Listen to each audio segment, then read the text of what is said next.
Hello friends welcome back to my channel Edu colours.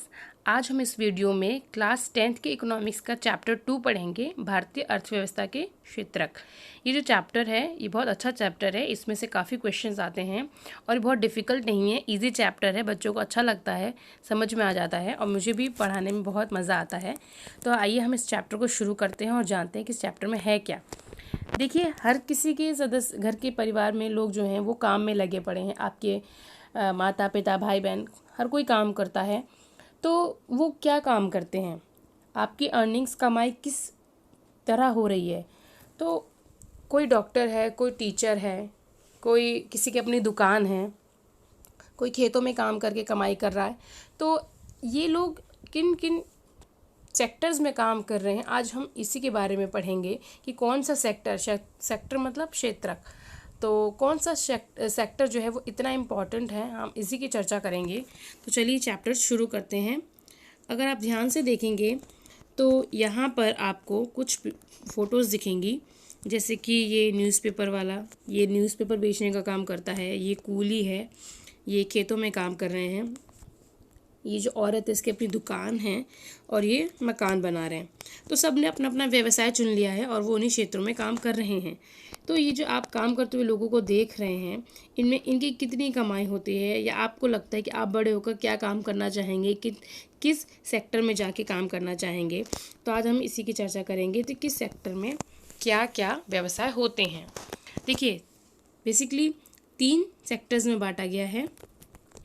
ये वाला जो आप देख रहे हैं प्राथमिक क्षेत्रक, इसके नीचे कृषि लिखा हुआ है, अभी इसके बारे में बताएंगे कि क्यों लिखा हुआ है। फिर यहाँ पर द्वितीय क्षेत्रक है जिसमें औद्योगिक लिखा हुआ है, उसके बाद तृतीय क्षेत्रक है। ठीक है, तृतीय क्षेत्रक ये लिखा हुआ है। तो चलिए एक एक करके तीनों सेक्टर्स के बारे में पढ़ लेते हैं हम पहले।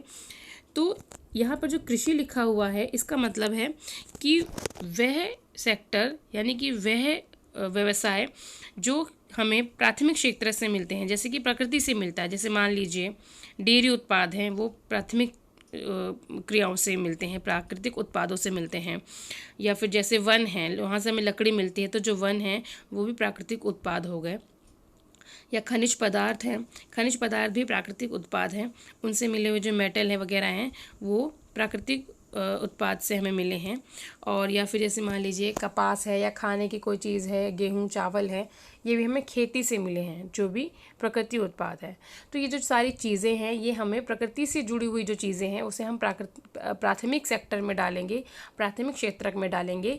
और ये इसे हम कहीं ना कहीं से हम ये जो सेक्टर है बहुत इम्पॉर्टेंट है और इसको हम 4 कैटेगरी में डिवाइड कर सकते हैं, जैसे कि कृषि, डेयरी, मत्स्य और वन, जैसे कि मैंने अभी आपको बताया।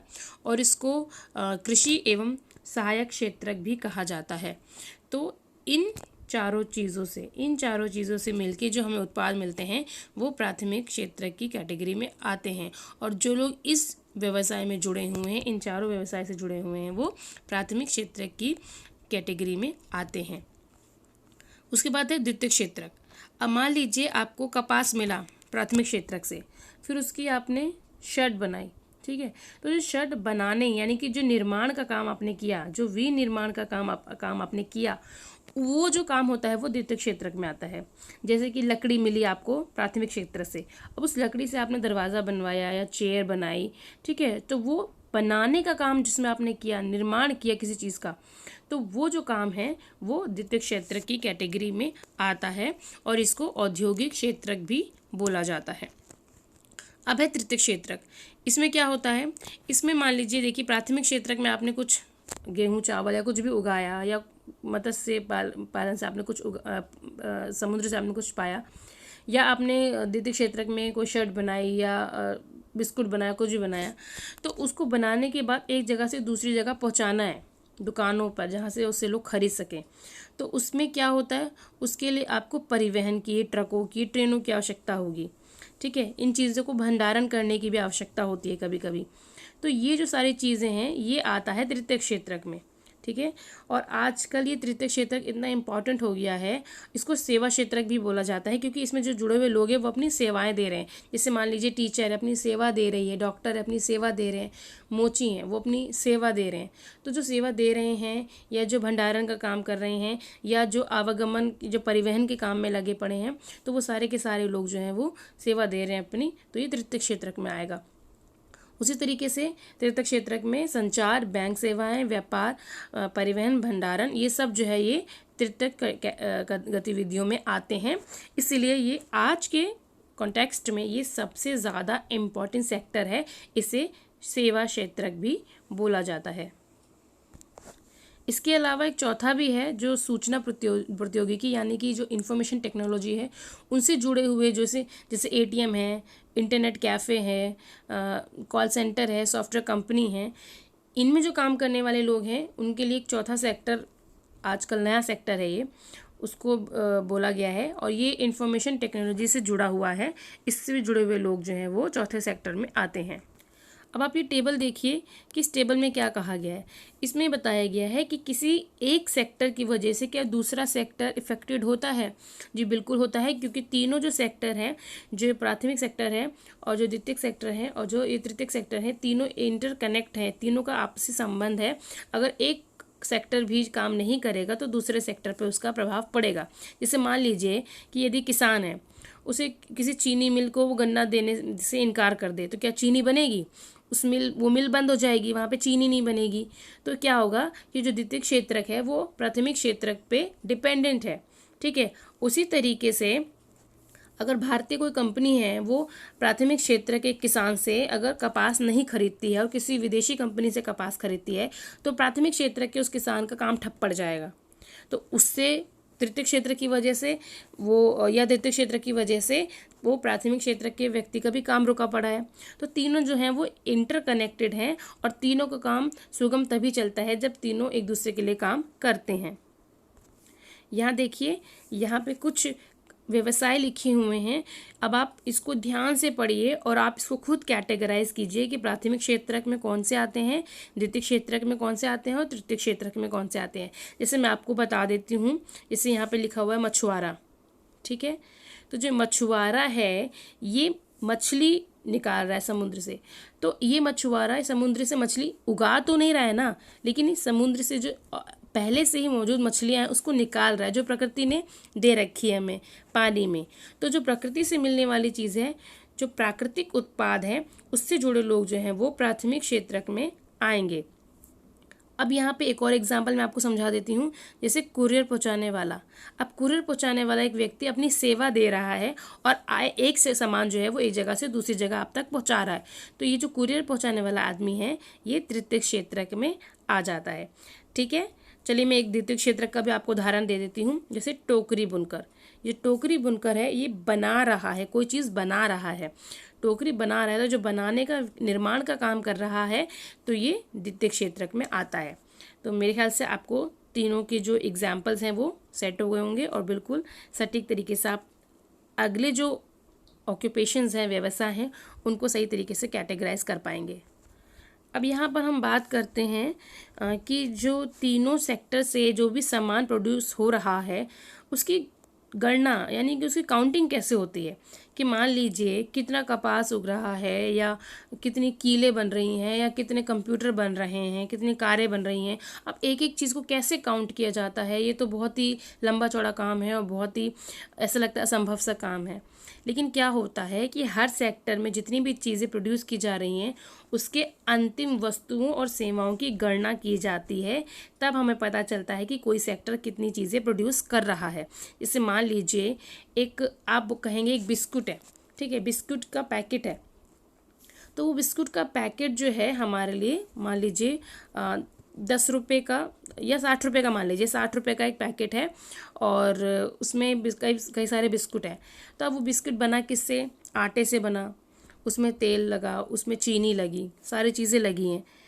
अगर मैं ये कहूँ कि उसमें मैं बिस्कुट 60 रुपये में मैंने ख़रीदा,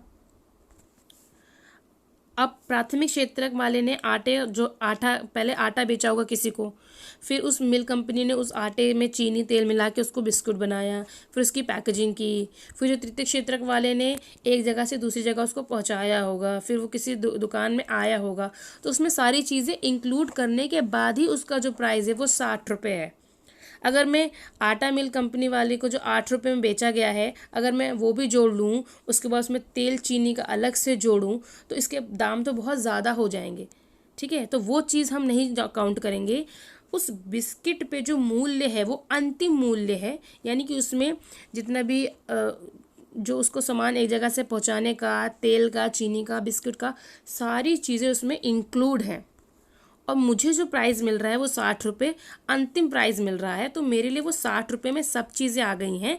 तो मैं हर अलग से आटे का, अलग से चीनी का काउंट नहीं करूँगी। इसलिए यहाँ बार बार बोला गया है कि अंतिम वस्तुओं और सेवाओं की गणना ही आखिरी रीज़न है कि जो सारी चीज़ें हम काउंट करते हैं हर सेक्टर की, तो अंतिम वस्तु और सेवाओं को ही काउंट किया जाता है, जिससे हमें सारे सेक्टर्स का जो भी प्रोडक्शन हुआ है वो पता चल जाता है। अब हम बात करते हैं जीडीपी की, कि जीडीपी क्या होता है। सकल घरेलू उत्पाद यानी कि ग्रॉस डोमेस्टिक प्रोडक्ट। तीनों सेक्टर्स में से जो भी अंतिम वस्तुओं सेवाओं का जो मूल्य है एक साल में, तीनों सेक्टर्स में से कुल कितना उत्पादन हो रहा है, उसको जब हम जोड़ लेते हैं, योगफल करते हैं, तो किसी देश की जीडीपी यानी सकल घरेलू उत्पाद निकल जाता है। कि यानी कि प्राथमिक क्षेत्रक से कितना प्रोड्यूस हो रहा है चीज़ें, और द्वितीय क्षेत्रक से, फिर तृतीय क्षेत्रक से, तीनों से क्षेत्रकों का काउंट करके मिला लिया जाता है, योगफल किया जाता है, जमा किया जाता है। उसके बाद तीनों क्षेत्रकों को जमा करने के बाद उस देश में पता किया जाता है कि तीनों का करने के बाद कितना जो चीज़ें हैं प्रोड्यूस हो रही हैं, पैसा आ रहा है, तो उसे हम कहते हैं सकल घरेलू उत्पाद। अब जो कठिन कार्य है ये हम और आप तो नहीं कर सकते हैं, ना राज्य सरकार के महत्व की बात है, ये केंद्र सरकार के मंत्रालय द्वारा किया जाता है और सही जीडीपी का अनुमान वही लगाता है। अब हम बात करते हैं कि समय के अनुसार कौन सा जो क्षेत्रक है वो इम्पॉर्टेंट है। देखिए, पहले ज़माने में जो सबसे इम्पॉर्टेंट हुआ करता था वो प्राथमिक क्षेत्रक हुआ करता था। उसमें कई सारे लोग जो हैं वो काम किया करते थे, और जो देश की जीडीपी में सबसे अच्छा जो योगदान होता था वो प्राथमिक क्षेत्रक का होता था। उसके बाद कई समय बाद, यानी कि कई 100 वर्षों से अधिक के बाद, द्वितीय क्षेत्रक का महत्व बढ़ गया, और जो लोग पहले खेतों में काम करते थे अब वो कारखानों में काम करने लगे, और उनको कारखानों में सस्ती दरों पर उत्पादित वस्तुओं का लोग इस्तेमाल करने लगे। अब धीरे धीरे करके द्वितीय क्षेत्रक जो है वो इम्पोर्टेंट हो गया। अब क्या हुआ कि अगले 100-150 साल बीते, उसके बाद जो महत्व था द्वितीय क्षेत्रक से हटके तृतीय क्षेत्रक की ओर आ गया। अब लोग क्या करने लगे, अब लोग खुद अपनी सेवा देने लगे और सेवा क्षेत्र में वो काम करने लगे। और आज के समय में विकसित देशों में यही सामान्य लक्षण देखा जाता है कि जो तृतीय क्षेत्रक है वही सबसे ज़्यादा जीडीपी में योगदान देता है, और उसी से सबसे ज़्यादा पैसा जो है देश को मिलता है। अब हम बात करते हैं कि भारत में इन तीनों सेक्टर्स का क्या हाल है, क्या सिचुएशन है। अगर हम देखें काफ़ी पुराने टाइम पे, अगर हम देखें 1973 और 74 के टाइम पे, समय में देखें, तो सबसे ज़्यादा जो पैसा भारत को मिल रहा है उसकी जीडीपी में, भारत की जीडीपी में जो योगदान दे रहा है वो प्राथमिक क्षेत्रक दे रहा है, उसके बाद तृतीय क्षेत्रक, उसके बाद द्वितीय क्षेत्रक दे रहा है।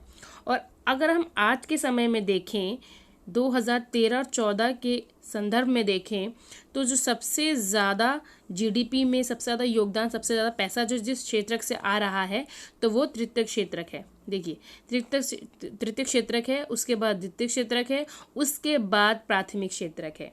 यानी कि जो महत्व सबसे पहले 1973 में प्राथमिक क्षेत्रक का था वो अब घट चुका है, और 2013-14 में वही जो सिचुएशन है वो तृतीय क्षेत्र की ज़्यादा अच्छी हो गई है, और भारत की जीडीपी में तृतीय क्षेत्र का योगदान बहुत ज़्यादा है।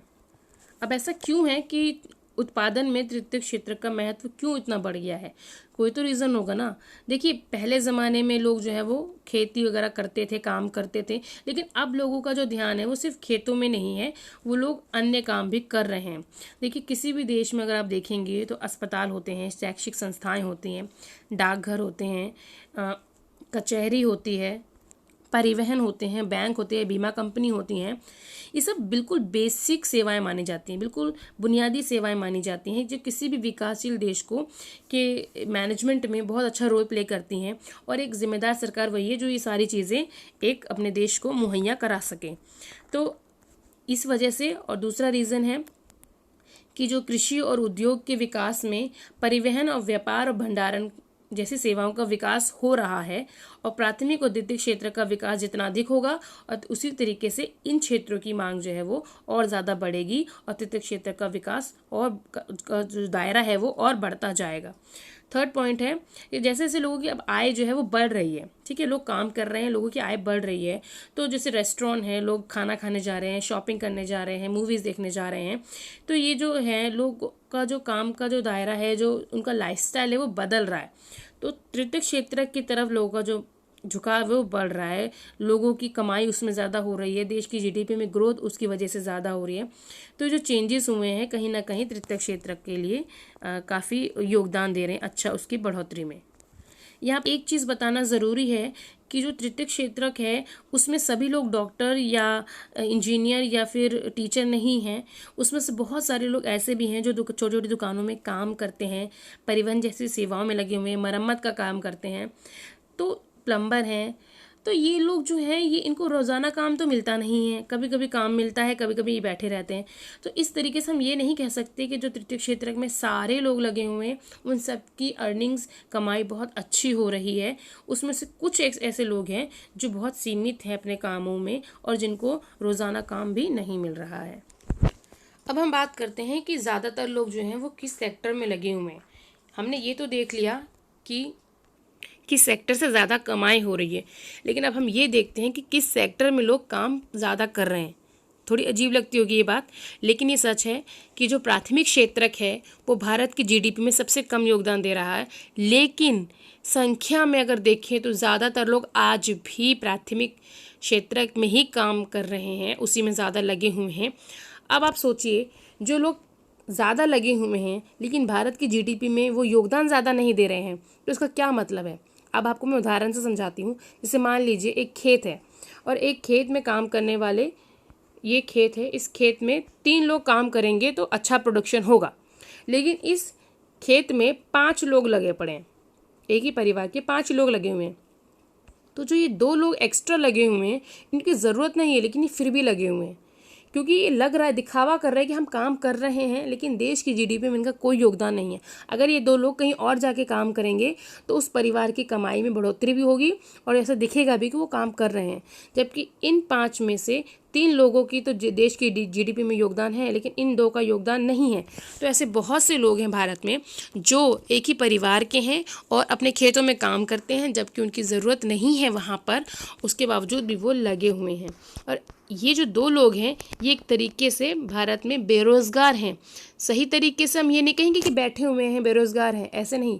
ये बेरोज़गारी जो है वो अलग तरह की बेरोज़गारी है, जिसको हम अल्प बेरोज़गारी या छुपी हुई बेरोज़गारी या फिर हम कह लेंगे प्रच्छन्न बेरोज़गारी कहते हैं, जो कि दिख रहा है कि काम कर रहे हैं लेकिन देश की जीडीपी में इनका योगदान नहीं है, इसलिए प्रच्छन्न बेरोज़गारी की कैटेगरी में ये लोग आते हुए हैं। अब मान लीजिए एक भूस्वामी है, अब इसी परिवार के 5 सदस्यों में से 2 सदस्यों को ले जाता है भाड़े पर, अपने परिवार अपने काम के लिए ले जाता है और अपने जो ज़मीन का जो टुकड़ा है उस पर काम कराता है और वहाँ पे उनको सैलरी भी दे रहा है। अच्छा, अब क्या होगा, 3 लोग वहाँ काम कर रहे हैं, ये 2 लोग यहाँ चले गए काम करने के लिए, तो अब उनकी परिवार में आय में बढ़ोतरी होगी कि नहीं होगी? बिल्कुल होगी, क्योंकि अब ये लोग काम कर रहे हैं सही तरीके से, क्योंकि इनको इस चीज़ की सैलरी मिल रही है, जबकि वो वहाँ पे उतना ही काम करते 3 लोग भी उतना ही काम कर रहे हैं 5 लोग भी, तो वो 2 लोग वेस्टेज हैं बिल्कुल उस क्षेत्र में काम करने के लिए, इसलिए अब यहाँ पर आ गए हैं और इनकी आय में बढ़ोतरी भी होगी और ये सही तरीके से देश की जीडीपी में सही योगदान भी देंगे। अब इसी तरीके से लक्ष्मी की तरह, जैसे लक्ष्मी थी जिसके परिवार में 5 लोग थे, तो ऐसे ही बहुत से लाखों किसान हैं जो ऐसे कामों में लगे हुए हैं और उनके परिवार के सदस्य भी उनके साथ लगे पड़े हैं, जिनका कोई योगदान नहीं है देश की जीडीपी में। अब अल्प बेरोजगारी जो है, यानी कि जो प्रच्छन्न बेरोजगारी है, वो दूसरे सेक्टर्स में भी हो सकती है, जैसे कि जो तृतीयक क्षेत्रक है वहाँ पे बेरोजगारी किस तरीके से हो सकती है।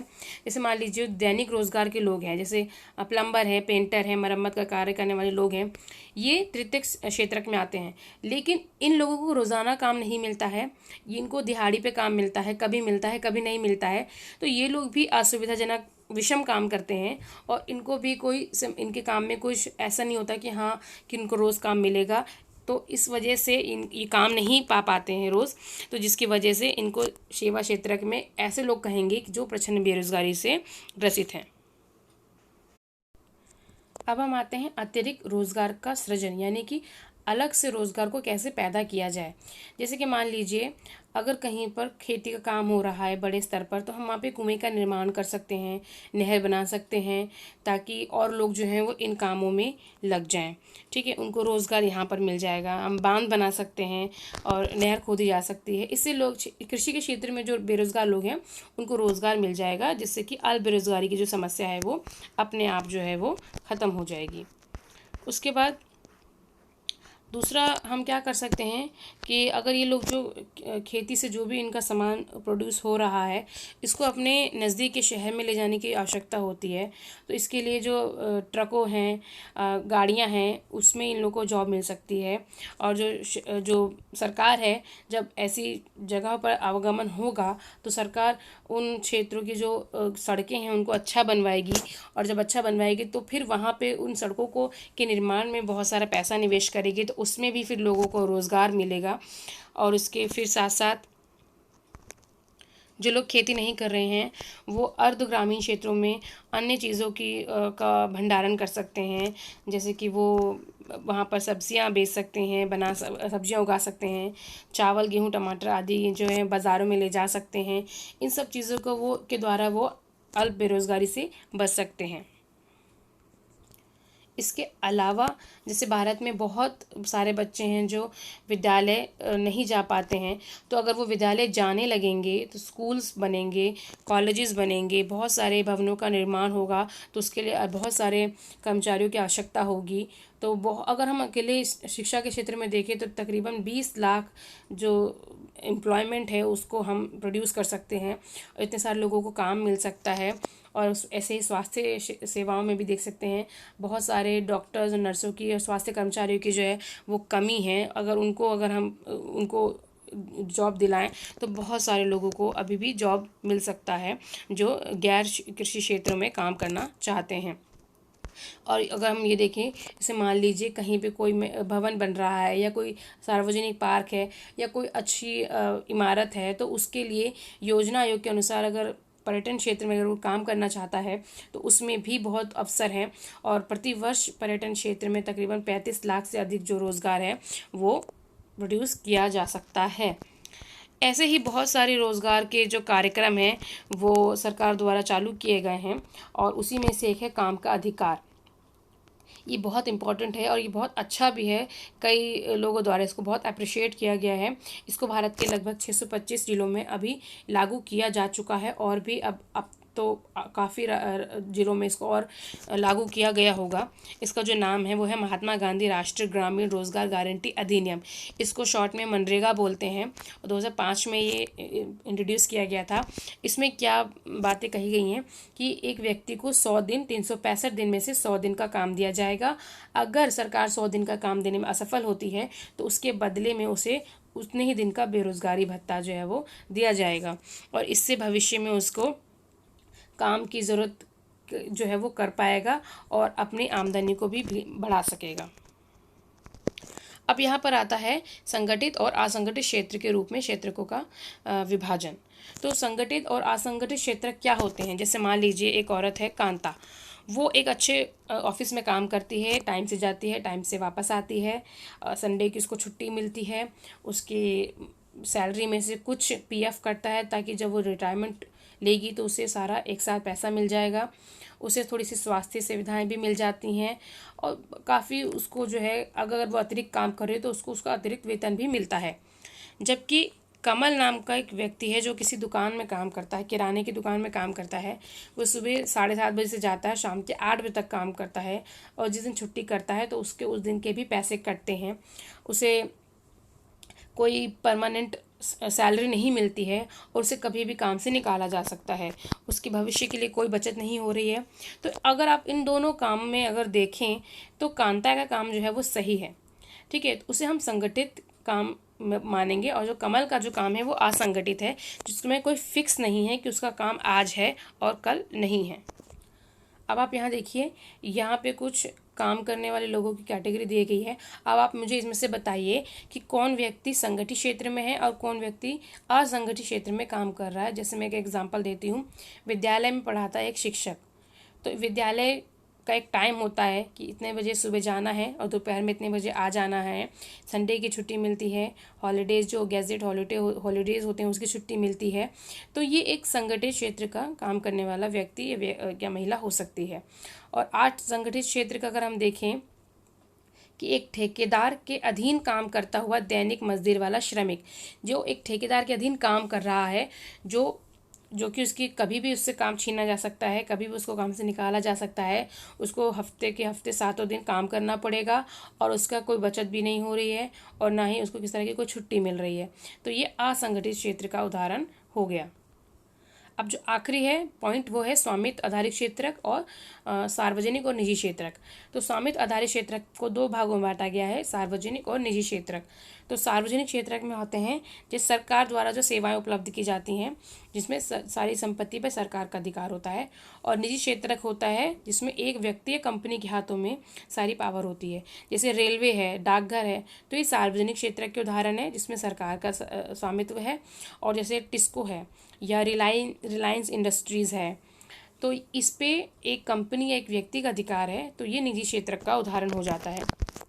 सार्वजनिक क्षेत्र का उद्देश्य लोगों की अपनी सुविधा, अच्छी सुविधा देना होता है। उनका काम सिर्फ लाभ कमाना नहीं होता है कि वो लोगों को अच्छी सुविधा दे सकें, उन सब तक सारी चीज़ें पहुंच सकें। ये सार्वजनिक क्षेत्र का एक मोटो होता है। जबकि निजी कंपनी का जो एक मोटो होता है वो होता है लाभ कमाना, या वो चीज़ें कम कीमत पर भी उपलब्ध नहीं करा सकते, उनकी जो कीमत होती है वो थोड़ी ज़्यादा ही होती है, उसके लिए हमें काफ़ी पैसे भी खर्च करने पड़ते हैं। और कुछ सेक्टर्स होते हैं जिन्हें सरकारी समर्थन की ज़रूरत पड़ती है। जैसे आजकल देखें तो जैसे बिजली है, सरकार के समर्थन से बहुत सारे जो प्राइवेट कंपनीज़ हैं वो बिजली उपलब्ध करा रही हैं।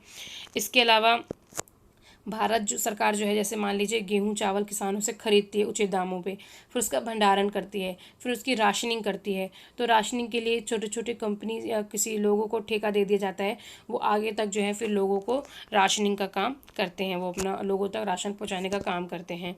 तो ऐसी बहुत सी आर्थिक गतिविधियाँ ऐसी हैं जिनकी प्राथमिक जिम्मेदारी जो है वो सरकार पर होती है, पर इन पर व्यय करना, इन खर्च करना सरकार की अनिवार्यता है, क्योंकि उसको अच्छे से लोगों को चीज़ें पहुंचानी हैं। और जो बेसिक नीड्स है जैसे स्वास्थ्य और शिक्षा सुविधाएं, ये उपलब्ध कराना सरकार की जिम्मेदारी है। और इस पर उसकी जो प्राथमिक जिम्मेदारी है कि लोगों तक ये चीज़ें तो पहुँचे ही पहुँचे। तो ये जो मेरा चैप्टर है यहाँ कंप्लीट होता है।